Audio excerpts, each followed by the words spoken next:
We're here with Chris Pervelis from the fucking Slam Legends Internal Bleeding. How's it going? Good. How are you, man? Doing all right. Doing all right. It's 5 o'clock. I'm sitting by the fire, having a cigar, having a drink. My What are you work drink?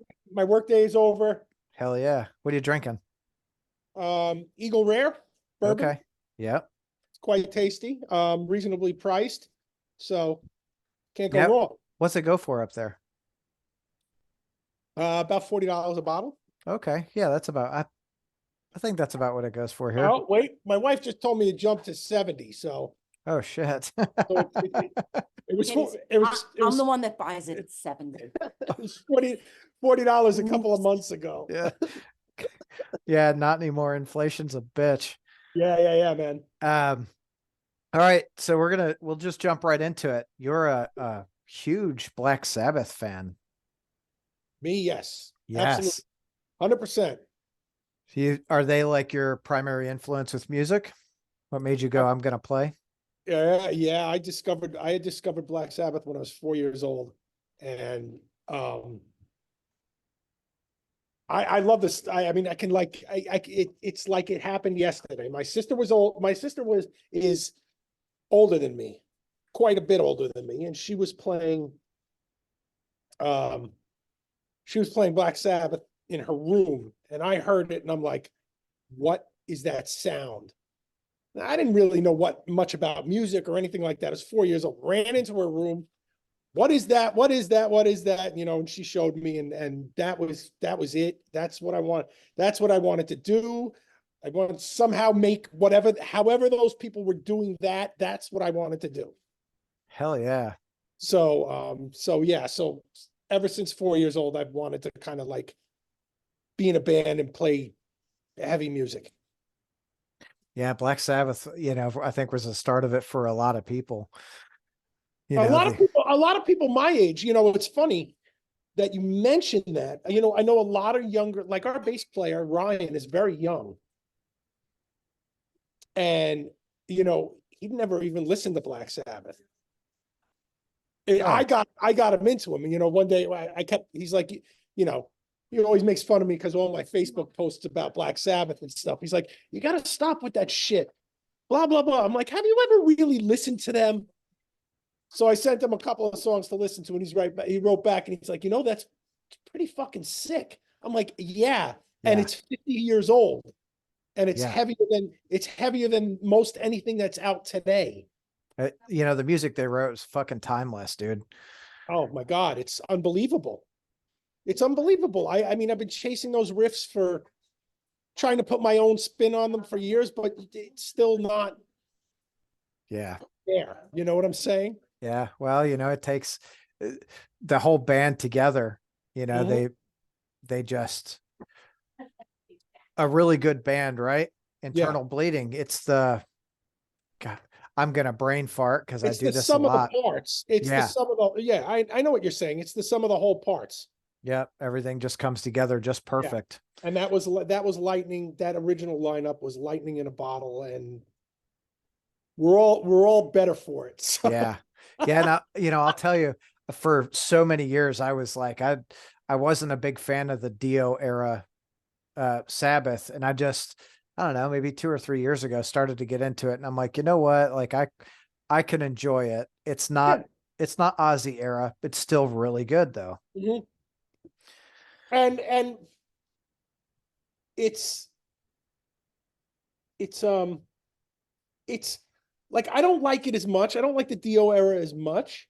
Right. But what I do appreciate about it is that it's not, it went from being like heavy and bludgeoning, other than Technical Ecstasy and Never Say Die. But it went from like this heavy, from this bludgeon to something like more melodic, but still driving and interesting. And I mean, the song Heaven and Hell is such a journey. You know what I'm saying? It's such a great journey, and the solo at the end and all, it's just so well put together, so it's like a different animal, but you can tell it's Black Sabbath. Yeah. Yep. The Mob Rules is great. And there's, even in the Tony Martin era, there's a couple of songs I like, but the magic's gone by that Yeah. point, you know? Yeah, it's not there anymore for No, sure. no. There's a few killer songs like When Death Calls and The Shining are great songs with incredible riffing, but it's just not there. It's not the same, you know? Right on. Yeah, I'm with you. I'm with you 100%. All right. So internal bleeding. You guys been it started in 91, is that right? Yeah, late 91. Okay. Yeah. So coming up on 32 years. Mhm. Uh take me through like how the band started. The band kind of came out of the ashes of a band I had called Autumn Rain, which was I wish I had some of the material from that because it was pretty cool. It was like Danzig and Sabbath meet death metal. Okay. Um, but I don't know. It just didn't. Something wasn't right. And the singer who was in the band, Eric Wigger, him and I said, you know what? Let's just scrap this and start a death metal band. And so we started. Him and I kind of started Internal Bleeding together. So, and then from there, you know, went through a whole bunch of musicians until we found people. Eric got his friend John to play bass. Um, I found Anthony, the other guitarist, through putting ads in music papers and at music stores. That's what you did, you know. And Yeah. he called me and he's like, I'd like to try out. And I mean, I had gone through a whole bunch of guitarists, but none of them were getting the idea of what I wanted to do or how I wanted to sound. But Anthony got it, you know, so he ended up being the guitarist, you know, and then so that was the basic lineup for the first demo, which we called the $1 demo. The $1 And then, demo. yeah. Then, you know, then John left and Eric left and we got Brian Hobby in and Bill Tolley was our always the drummer. I forgot to mention him. And it just went from there, you know, and you know, we had a fairly stable core lineup for a long time. When I say core, I'm talking about like musical people. So me, Anthony, and Bill, and Brian Hobby, the bassist, we were a very solid unit for all the way up into the second album. You know, so through 2 demos and 2 albums, we had a really solid kind of grouping. You know, different vocalists. Frank Rini came in on our first album, but that solid lineup we think was good. We put together some really good stuff, some groundbreaking stuff, because we all had the same vision. You know, like the Sabbathy, hooky, a lot of hardcore, a lot of hip hop, like a lot of street, you know, kind of Yeah. beats, stuff like that, and it just gelled and took off from there. You know, That's awesome. So at this point, you guys are what, 6 albums, right? Last one in 2018. yeah. Working on our 7th, which is called Settle All Scores, and it's all done being written. So now our drummer is basically doing his pre-production end of the album, and once he's comfortable with everything, then we're going to start recording. And whenever Right on. that is. We keep trying to put a schedule on it, but he's busy. He works. He's a homeowner. You know, all the things that come with being an adult, Yeah. unfortunately. So I'm putting a lot of pressure on him, but you know, not too much. But I nudge him, you know, Yeah. every time I call him on the phone, I'm like, how you doing with these songs, you know? So He's like, I had to fix the roof yesterday. yeah, but no, and also there's a lot of, it's not like it used to be when I was 27 and everybody lived around my house. Right. Kyle lives upstate New York. Ryan lives in Delaware. Steve lives in Georgia. You know, so we can't get together and jam. So if we have a show, now that takes time away from preparing for the album because we've got to figure out a time where we can get together, practice the set, make sure we're, you know, and every little, and then, you know, what do? We tried to say, all right, we're doing no shows. We tried that. And then we got all these great show offers. So what do? Was that around the time the Hatebreed thing came in? Right. So we weren't supposed to do anything. Yeah. you know, and then it's like, oh, Hatebreed called and wants to do a bunch of shows with you. I'm like, oh, what are we gonna do? Tell him to fuck off? Right. So that threw the album production process off by 6 months. Adulting sucks. Well, the reality though is like it'll come in its time. Mm-hmm. You can push and prod, and you have many conversations about being on a label's timeline. Oh, you guys did an album last year. You've got to hurry up and do another one and get it ready. And like, hold on, like let's. Fortunately, Unique Leaders great, and they understand that we're adults and that we have lives, and there's never any pressure. Right. Cool. There's a check-in, there's check-ins. How you doing? What do you think your time frame is? But never any, like, I know some of these younger bands that I'm friends with are under a lot of pressure from when they're on, what, I'm not going to name labels, but whatever. It's like, Yeah. get out on the road. Okay, I took a breath. When's the next album coming out? Blah, blah, blah. And that's the music industry. Yep. And I would have done it when I would have totally done that if it happened to us when I was 22, but it didn't. Right. So.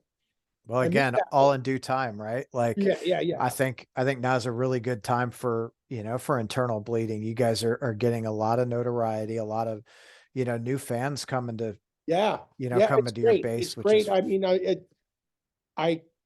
you stick around long enough, and some of the things that happen, and you see, it's like, you see this ebb and flow, and now it's like, now it's on a big upswing, lots of new fans. And we've had a lot of good opportunities for tours. I mean, touring with Deicide, Sangwa Cinnabog, all those guys playing really high profile shows and being smart about shows that we play. So we used to just say, we'll play anything. Yeah. And then we said, we need to be picky about shows that we play, because it's putting a strain on, first of all, it puts a strain on the band because we all live all over the place. And second of all, it's not helping our cause of trying to grow and move out of, not move out of the underground, but move forward. Let's put it that way, move forward. Yeah. Because it sounds like I'm coming off like I want to be a rock star, but that's not what I'm saying. What I'm saying is that I want to see band progress. I want to see more fans. I want to play bigger and better shows. I want to get better opportunities before I keel over and die. Yeah, but you say better opportunities, but the reality is you guys are having some really, really good opportunities. Yeah, absolutely, man. I am very. I'm very, very competitive. I own my own business, so I'm really competitive, hyper competitive. So like, I always want to get another step further. Yeah. And it's kind of why we wrote that, why I wrote Driven to Conquer, because that's my mindset. That's a mentality. Yeah. That's my mentality, and it's always been like that. Used to be Henry Rollins, now he turned into an old man. Yeah. He's like, no more music. I'm just going to talk now. Yeah. I'm just going to burn out and fade away, and then I'll do it until I can't do it. That's it. So what's the business? Web development. Okay. Started out as like an advertising business, mostly print advertising and stuff like that, but the world's changed. I adapted to the world changing. So now it's 90% of my business is corporate web development. And the other 10% is still print business. I still do brochures, logo design, and stuff like that.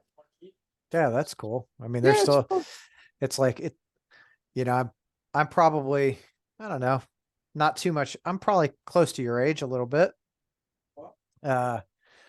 So vinyl, growing up 70s, 80s, and seeing vinyl all come back is like, yeah. So how old are you? 47. All right. So I'm about 10 years older than you, but we still got the vinyl thing. You can remember being a kid, sitting at your stereo, holding the album in your hand, right? Reading all the liner notes while the record's playing. Yeah. Yeah, that's how you learned the lyrics. Like I gotta, Right. That's how you learn the lyrics. That's how you got to know the band. yep. Right. It was the vinyl thing was an experience, and I'm kind of glad it's back because it just seems like more vinyl seems so much. I like CDs, don't get me wrong, for the convenience factor. Yeah. But vinyl just seems so significant. It feels like it's some real tangible piece of the band for some reason. I don't know why. I absolutely agree. It's got a much, generally it's got a much warmer sound, and the to be able to hold that in your hand, and you get both hands, with a Yeah, CD, right. It's you're like, big. what's this? Right, Yeah. right. It's big. Right. It's like I said, it's tangible, Yeah. There's a tangible feeling to it, which is, and when I pick up, the first time we got one of our albums on vinyl, and I got the vinyl, I was just like, I was in heaven. I thought it was the greatest thing, this Yeah. red vinyl and this big giant 12-inch cover and all that stuff. I thought it was just like, oh, so cool. Yeah. At that point, you're like, that's that was the next threshold, right? Yeah. Get it on vinyl. Well, shit, now it's on vinyl. Okay. What's the next? Unfortunately, the next thing is cassettes. Yeah. People like cassettes. Never. Never.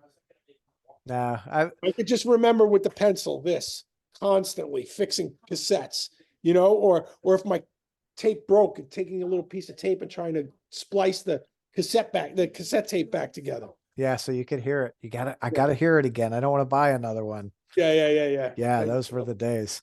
Yeah. Oh, Well, wow. Who's the drummer now? Kyle Eddy. Kyle Eddy. Right. He joined it. So funny. This is a funny story about Kyle. Kind of funny.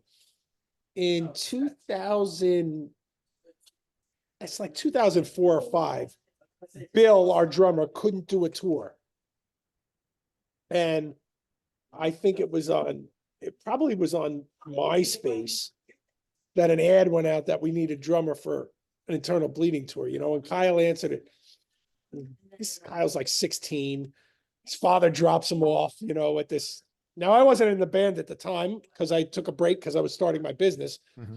And, but Jerry, the vocalist, and Bill told me all the stories that, like, Kyle's this little upstate kid who had no clue what was going on, and everybody's drunk and this and that. And blah. So he played with us way back when, and then when Bill passed, I think it was Chris McCarthy, my guitarist, said we should call Kyle, who played drums for you guys back in like 2004 for one tour. I was like, all right, let's contact him. And he was like, hell yeah, and he did it, and he saved our ass because literally, Billy died right before we were supposed to go on tour with Vader. And Kyle had to it was horrible because all of us were heartbroken and had to go to funerals and this and that. And Kyle had to learn the set in like 2 weeks. And he did. He killed it. We went out with Vader. We fucking crushed everything, destroyed everything. It worked out great.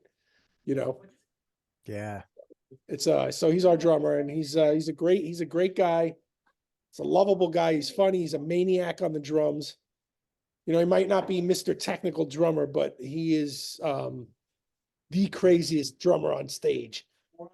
And that to me is more important than, being Neil Peart. So. Yeah, it goes to,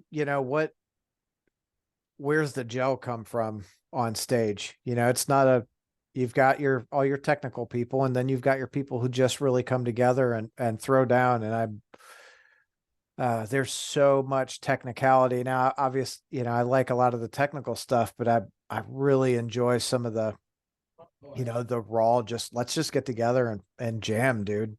Yeah, that's honestly, that's all I want. I don't want to get technical.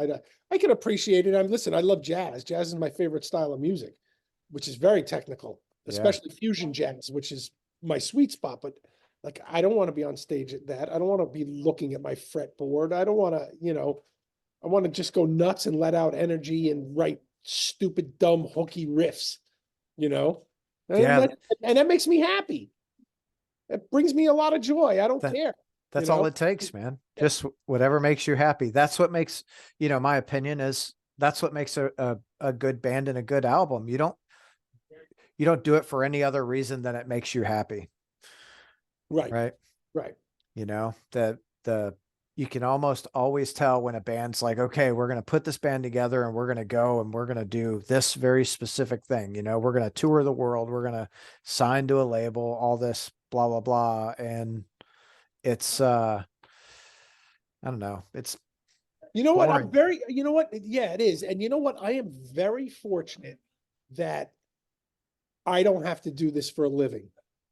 So I don't have to compromise myself.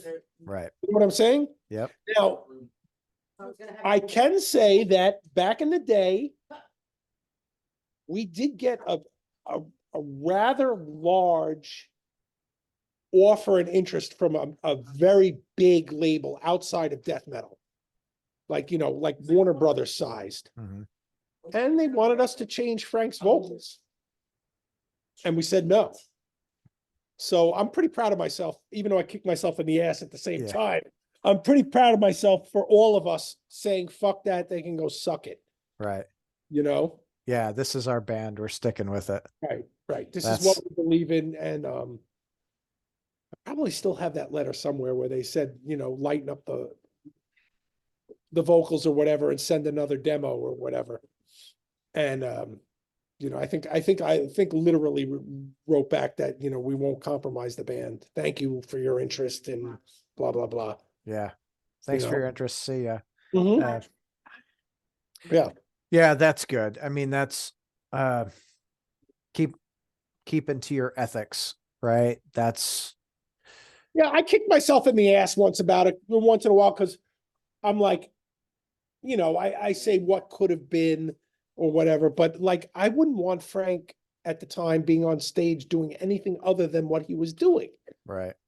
Because that brought me joy and that, like, you know what I'm saying? You know what I'm saying. I for sure do. Yeah. That's, again, I dig live music because I just dig music, right? Because I want to see the people interact. Right. You can always tell it when a band gets along on stage. They interact as family, like Spotlights from out of New York, one of my favorite bands right now. They play like a doom gaze, and to see them play together, just a little 3-piece, but man, their sound and the interaction on stage is fan-fucking-tastic. Yeah, man. I think that's awesome, man. When I know a band like we've been through a million band members, but we're really picky about who we let into this group. Because we have a really wild sense of humor and you better get it because we're from New York. So nothing's sacred. Your mother, your race, everything, nothing is sacred, because we're from New York. That's what we do. I get constantly made fun of because I'm Greek. It's just, that's what happens. And you got to be able to deal with that. And if you can fit into that, and you have to be able to listen to the Jerky Boys constantly. And if you can fit into that when you get on stage, all that commonality between the band members, the humor, the being able to deal with it, this and that all comes out. And we all you can watch a million videos of us playing live and you can see me looking over at one of my bandmates and laughing about something. Yeah. Whether about, or making a face or whatever, even if somebody makes a mistake, I know there's a lot of times I'll make a mistake or Chris will make a mistake and we'll look at each other and we'll just laugh, because it happens. You're going to. And it's live music and we love each other. And, and we're not going to get on top of each other because somebody made one little mistake, Yeah. you know, and you just keep rocking and making sure that the crowd paid money to come see you. If you don't give them 100%, you're an idiot. Yeah. You know what I'm saying? Oh, for sure. And Especially nowadays with the prices of stuff. oh God, I know. Who was it? Watched an interview with Nirvana. It was just a little clip, but it was, someone asked Kurt Cobain, what do you think about these prices? VIP $75. And I was like, man, if VIP was only $75, it would be great. Yeah. Yeah, and it just stinks because like, just because also the whole industry is all like messed up. So like artists have to do horrible things to make money, Yeah. Unfortunately. But, like, I'm sure like, the meet and greets, they make, and if fans are willing to pay for it, that's great. That's a market economy, and that's how it should be, but is everybody really happy about that? Yeah. I think a lot of people are disappointed at the end of the meet and greet, right? Like, oh, I had my 30 seconds in photo with the band. Right. I don't know. And listen, I would do it if I would do it just because I'd be excited to meet the fans. And I'd probably do it for free, and then our management would yell at me. Right. But me personally, I wouldn't pay for a meet and greet, not even with Black Sabbath, I wouldn't do it. I don't know. I probably would. No, I don't think I would. I just don't think I would. But that's me. Like everybody's their own person. And just because I don't like something doesn't mean it's bad. Right. It's just That's my preference. Right. I know, but some people take things so personally. If I Wow. say I don't like something, oh, he's a fucking asshole because he didn't like that. It's my opinion. I don't care. You can Right. dislike whatever you dislike, even if I like it. I don't care. Different strokes for different folks, That's it. Well, that's why there's all different kinds of music, and there's people who don't like music, and that's why there's vanilla chocolate and strawberry ice cream, and yeah, which are all really good together. yeah, they are. Yeah. I haven't eaten ice cream in ages. It's probably been, I gotta think. Both my kids worked at a ice cream store, and Oh my God, that's horrible. oh, it was fantastic. Wow, you know what I mean. It was Yeah. horrible and fantastic at the same time. Yeah, and then I don't think I've had ice cream since they don't work there anymore. Oh my God. Yeah, I had a job right after I graduated college when I was sending out resumes to get like my first official job. I worked at a pizza place, and it was just like I ate so much fucking pizza, and I was in heaven. I also gained like 40 pounds, Yeah. Yeah, that's what I had today for lunch. I was like, hey, I'm gonna stop here and grab a pizza. Just do your Yeah, thing. I've been like pretty good about. I lost a whole chunk of weight. I lost like 40 pounds over the past couple of years, and I've managed to keep most of it off by completely changing my diet. And it's working out all right, but boy, do I miss eating 7 slices of pizza in a sitting, Oh yeah. Yeah. Yeah. Or like a meatball, back in the day, not in the day, but like 5 years ago on Friday night, my wife and I we would order Italian food from our pizza place. We get like 2 pies, a Sicilian pie, a meatball hero. I'd eat the meatball hero. I'd eat like the whole pie and a half the Sicilian pie all in one sitting. Wow. Yeah. I always tell my wife, if I'm not hungry, you better take me to the hospital because like I have a terrible appetite. Yeah, me I've too. learned some foods, that are healthy, that fill me up, like brown rice. I love brown rice. Fills me up and it doesn't add any weight. Oh, that's awesome. So I mix that with chicken. I make garlic sauce. Boom, boom. I have a big filling meal. It's great. It doesn't affect my belly. It's funny, the older you get, the more you have to think about like, oh, I know it sucks, man. When I was 18, I could pack away, 7 Big Macs and not gain a pound. yeah. Yeah, but Not now, anymore. when you minute you hit like, I guess 40, the minute you hit 40, all of a sudden you eat a hamburger and you're like, how did I get 5 pounds heavier? Yeah. Yeah. You're like, oh, this is what all the girls, like all the girls always screamed about. Now I'm like, my wife, my wife is so fantastic. She used to feed me just healthy. I'd come home. She's like, I know you're hungry. Here's 3 burgers and 2 orders of fries. And here's a drink. And I'm like, babe, you got to slow down. And she still, I'll catch her sometimes. She goes, she did steak tips, mashed potatoes, and green beans the other night. This Ooh. big heaping plate. I'm like, oh man, I'm going to eat it because it's there, but you got to give me smaller portions. Yeah, portion control is a big thing. Fortunately, with like the brown rice and the chicken, portion control isn't really a thing. Like I could have a huge fucking bowl of chicken breast with brown rice and homemade garlic sauce that I make, and it's fantastic, and it's a big fucking bowl of it, and it doesn't show up in my gut. You're going to have to send me that recipe. I'm going to, Yeah, yeah, I will, dude. I will. It's just I don't know why. I don't know why. Like it just doesn't count as much as it's probably a lot of calories, but I guess it.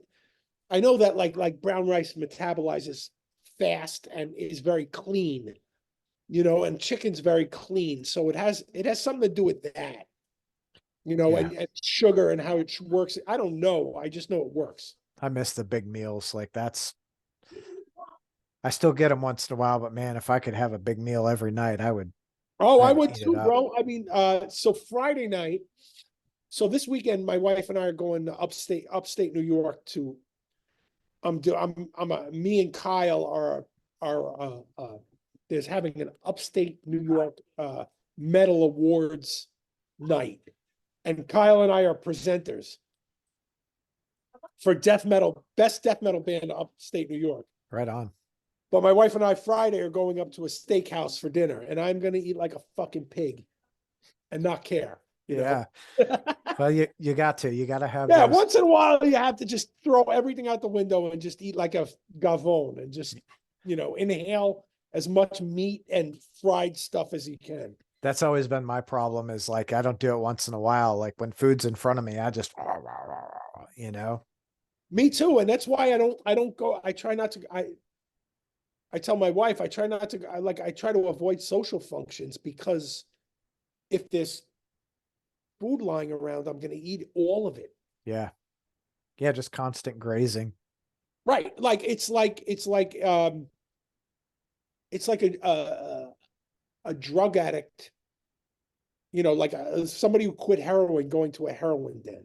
Yeah. You know what I'm saying? I mean, because I can't refuse food. Right. Yeah. Me neither. Yeah. Especially dessert. Oh, I'm lucky that I'm not a big dessert guy, but I'm a big everything else guy. I'm a big appetizer guy. I'm a big main course guy. And if I find the right, like ice cream, like if somebody had like a Carvel ice cream cake, I'd eat the whole fucking thing. yeah. I'm with you. Oh That was my favorite birthday cake. My wife made a banana split ice cream cake, wow. and it was out of this fucking world, dude. Oh Like, man, that sounds good. oh, it's fantastic. She could make it every day for me, and I would eat it. It was that good. You sure this is a music related Oh yeah, I don't know. It's food. I know. Oh shit. All no, right. that's what makes these things fun. Yeah. And Yeah. I think a lot of fans who watch this stuff, this is what they like, is they like the detours and the because I mean, people get to know me, Yeah. or whoever you're interviewing. I'm not saying just me. No, that's the truth though, right? And I like it like this where it's just conversational. We can sit here and shoot the shit, talk a little bit of music, a little bit of regular life and real life, and have your wife pop in and say, no, that really was a $70 bottle, you know, Yeah, exactly. you know, makes it it Fun. doesn't, yes, it makes it fun. And I think for a fan, it makes it feel a lot more attainable, right? Seeing you at a show, they're like, oh, like he's just a regular dude. He's not afraid to come up and say, dude, your riffs are out of this world. I love it. I've been listening for, Right. It's like being in the room with the person. yeah. You know, that's why I listen to a lot of AM radio because it's very intimate. And, you know, my wife's like, how can you just listen to people talk? And I'm like, because I feel like, makes me feel like I'm like in a room with a bunch of guys talking, Yeah. you know, and it's comforting and it's nice and you get to know the people and it's interesting and yeah, I like it, you know? Me too. It's Yeah. laid back, relaxed. Yeah. All right. So you guys have so the band has had a fantastic couple of years. You're working on album number 7. No real timeline yet, which is totally cool. What do you guys have in the works for this year? Now if I talk about it, I'm scared I'm going to jinx it. But there's a couple of like really big bucket list things for me that are on the agenda and real for this year. And I don't All want to right. say it because I don't want it to, I know Yep. that's being superstitious, but I don't, Now my wife said, she said, don't jinx it. I'm Like, literally the same way. I get like it. this is huge bucket list stuff from when I was a kid. Like, Don't jinx it. see, she Oh, knows.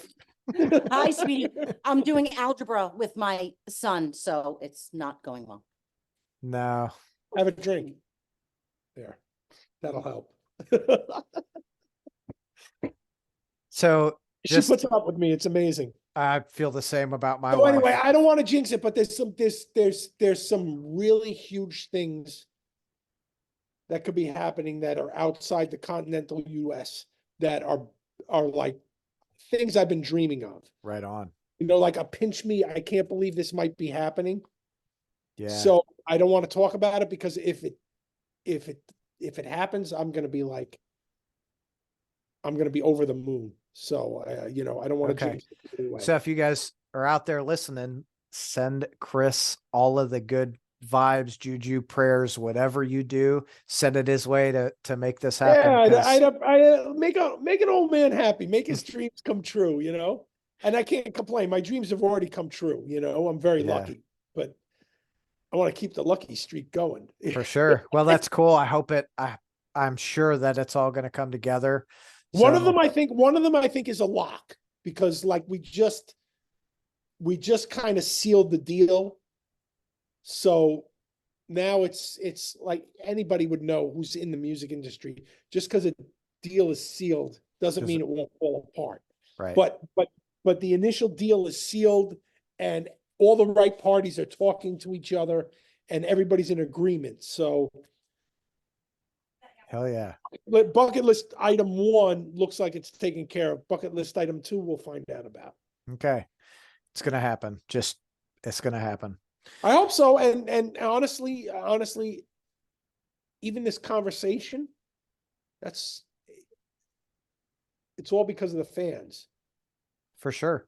You know what I'm saying? Oh yeah. Well, because of the fans. I mean, if we didn't have any fans, I wouldn't get these opportunities. And that has to be said unequivocally without reservation that it's all owed to them.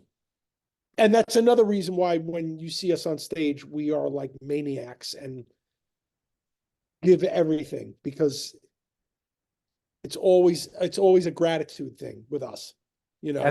I think as it should be, right? Mhm. So outside of the metal world, you've got like Taylor Swift, who I don't know if you heard about. She played a show in Nashville at Nissan Stadium, and it was raining real heavy, and they delayed and delayed, and they were going to cancel the show. And she was like, "No, even if it's raining," she went out and did like 3 hours and didn't get off stage till Good for her. it was like 1 or 2 in the morning. You Good know? for her. Yeah, Yeah. good for her. That's what you got to do, man. I mean, that's how you bond with your fans. You give them everything, Yeah. you know. And I don't even know the whole Taylor Swift thing, but she obviously does something right that she is bonded with her fans, and that's cool, man. That's great. Yeah. Good for her, you know.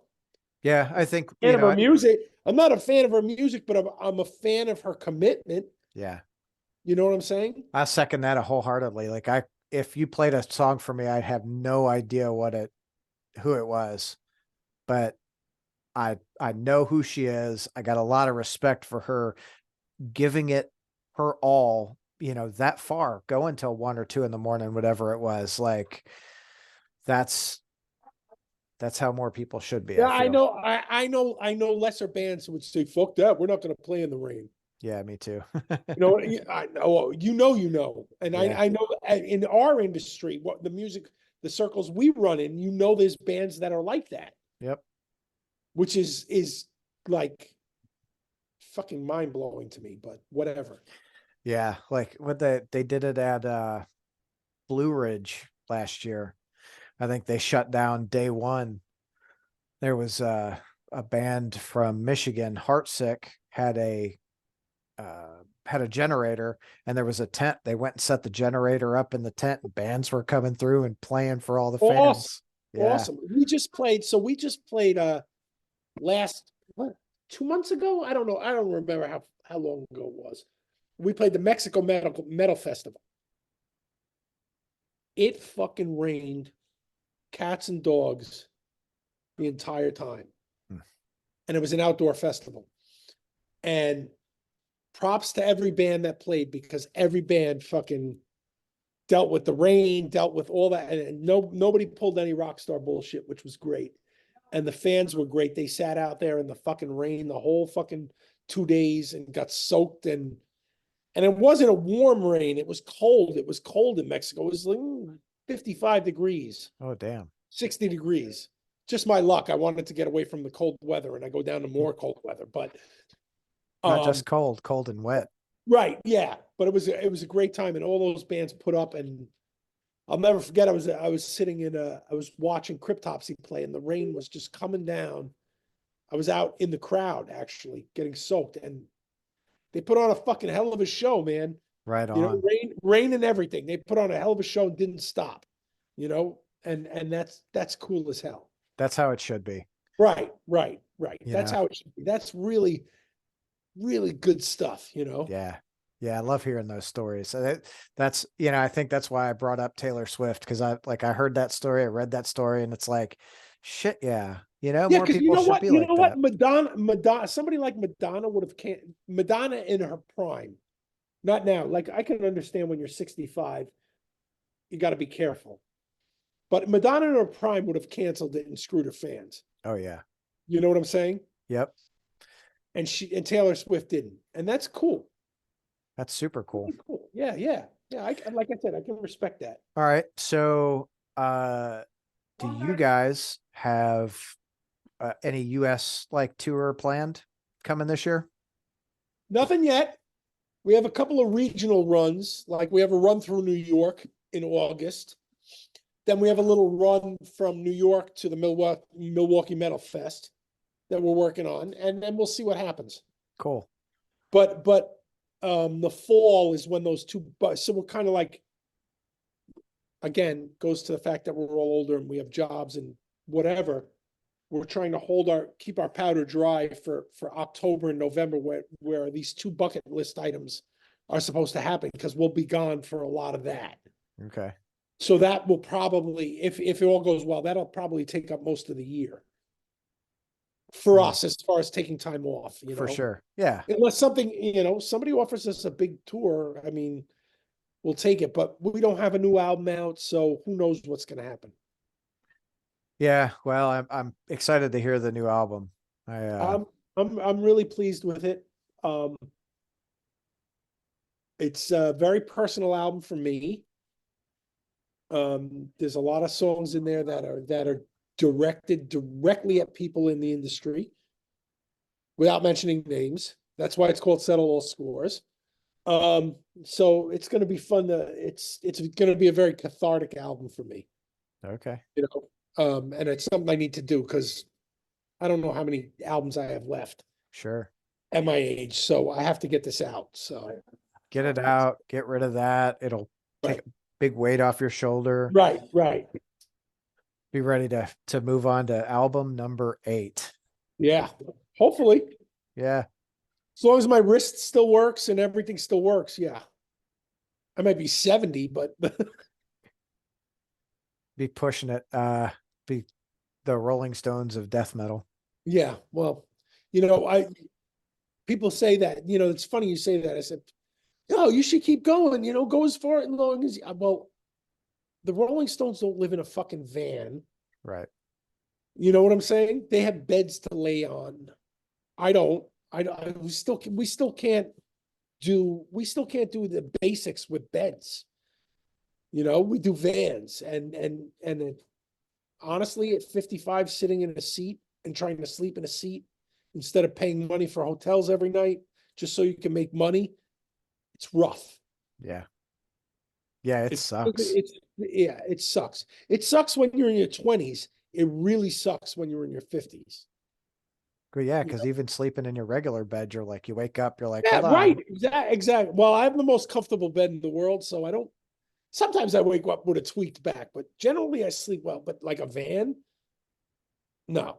Yeah, that's like every night you're waking up going, oh Oh God. yeah, it's just awful. It's painful. It's painful. It's Yeah. honestly painful, Oh, for sure. And then I get home from tour and it's like it's weeks until I can bounce back. It's a terrible hangover. Yeah, yeah. And when I was younger, it was like, I'd get back from tour and 2 days later I'd be jumping up and down, but when you're 50, and I do everything I can. I work out, I exercise, but just age does what age is going to do. That's for sure. You know? Yeah, the body can only take so much, especially when you're on stage giving it your all. Yeah. So- It's funny. I read a post from Rob Barrett from Cannibal Corpse explaining why he doesn't headbang anymore. And I'm like, and I'm older than him. And I'm like, I feel that, man. Because I Yeah. can't. Because I have the discs in the back of my neck are fucked up. I already once lost use of my left arm because of my discs. So I've got to be careful. I can't headbang. I still do idiotic things like jump off stage and stuff like that, but can't headbang anymore. Just can't do it. I can't either. Not Not for those reasons. I'm just, who was it? I went to a pit probably, I don't know, it was probably 13 or 14 years ago and blew out my shoulder. And that was the time that I knew, okay, no more getting in the pit. Yeah, well, I mean, yeah, man. Had rotator cuff surgery. It was like, Yeah. It sucks. It sucks. I getting had old. rotator cuff surgery. I had my right shoulder. I had my right shoulder rebuilt, which sucked. I had bone spurs and a torn rotator cuff, and they did all kinds of stuff. It sucked, but Yeah, the age thing stinks. That PT is no fun with the shoulder here. Breaking all the scar tissue and everything. Yeah. Oh yeah. Sucks. Miserable. Yeah. You Yeah. can't use it. Okay, I won't use it. Now you got to use it. Oh shit, it's stiff. It's what we got to do, brother. We got For to keep soldiering on, So Milwaukee Metal Fest, that will be fun. Are you guys gonna do what, like, you're in New York, so what, like 2 dates? No, I think we're doing I don't know the exact thing because I don't have it in front of me, but it's like I know we're doing Pittsburgh, Cleveland, Columbus, and Detroit. Okay. In that run. I just don't know which is going towards and coming back. Right on. So I'm excited. I'm excited about that because we always have a great time in Pittsburgh. I love Ohio. I mean, I have so many friends in Ohio, and there's so many good bands in Ohio. So I'm really looking at the Ohio shows, and Detroit's cool too. I mean, it's Motor City. I am a classic car nut. Yep. So it's a big deal for me, and Detroit style pizza is awesome. So for sure. Oh, I love Detroit. I grew up in Detroit. I love it. Yeah. Yeah, I miss it. I've not been there in probably, I mean, I've not lived there in like 30 years, but Wow. We're there probably every month or two we head up to go see friends and family. So last time we played the Detroit area, we played in Hamtramck. Okay, at Sanctuary? Yeah. Great place. But like for me, my Barracuda was built in Hamtramck. Yeah. So I was like over the fucking moon being in Hamtramck. Over the moon. I had to go go see where the Dodge main plant was, where my car was built, and just such a cool. And I can't wait to get back because it's like I have such a connection to Detroit and the Detroit area because of my passion for cars. Woodward Avenue, all those areas in Detroit. Like I make my band drive on Woodward Avenue. And they're like, why are we driving on? I'm like, this is the home of muscle cars. What are you talking about? And they're like, whatever. And then I have to show them all the ads of cars cruising on it, oh, Yeah, just like take your huge thrill for me, man. take you a trip for the Woodward Dream Cruise. It's on my bucket list, man. That thing is, Woodward Dream Cruise is on my bucket list. I hope I can go one day. yeah, you will. I was lucky that I got to a long time ago. We played Detroit, and I got to go to the Walter P. Chrysler Museum when it was open, and that was like me being a Chrysler guy. That was like heaven on earth for me. Yeah, there's I think it's the Henry Ford Museum is a really cool thing. I'd like to check that out. If you I'm got not a time, Ford guy, but it doesn't matter. they've got the Lincoln that JFK was shot in. Excellent. They've got that there. I don't even know. It's been a few years since I've been there. But it was so cool to be in there. There's so much history inside the building with the cars. That's great, man. That is so up my wheelhouse. It's not even funny, I mean, I'm a classic car nut, and when I retire from this band stuff, that's all I'm gonna do is classic car stuff. Work on my car and this and that, go drag racing, this and that. That's what I'm gonna do. So there you go. Drag racing. Have a big IB sticker on the back. Yeah. All right, Chris. I greatly appreciate you, spending time tonight to chat with me so I can, I don't know, just learn about you and hopefully Absolutely, brother. push some more shit out. Hopefully we can drive some more people to IB because, man, it'd be great to see you guys, the next album, like hitting first week go. Thank you, man. I hope so too. We'll see what happens, but regardless, thank you for your time. I really do appreciate it. And just if you don't know who we are, check us out. We're all over YouTube and every social thing. And longtime fans, just thank you for everything. I owe everything. I say I because I found the band, but we owe you everything. So right on. Well, maybe I'll hit up one of those shows in Columbus, Cleveland, or Detroit, and I've got some pretty good bourbon at the house. I think let's do it, brother. Let's do it. Man. Sounds all right, good. dude. Have a great night. Thank you so much. I appreciate all the time you spent. Yeah, thanks, dude. All right. Bye-bye. See ya. Yeah, cheers.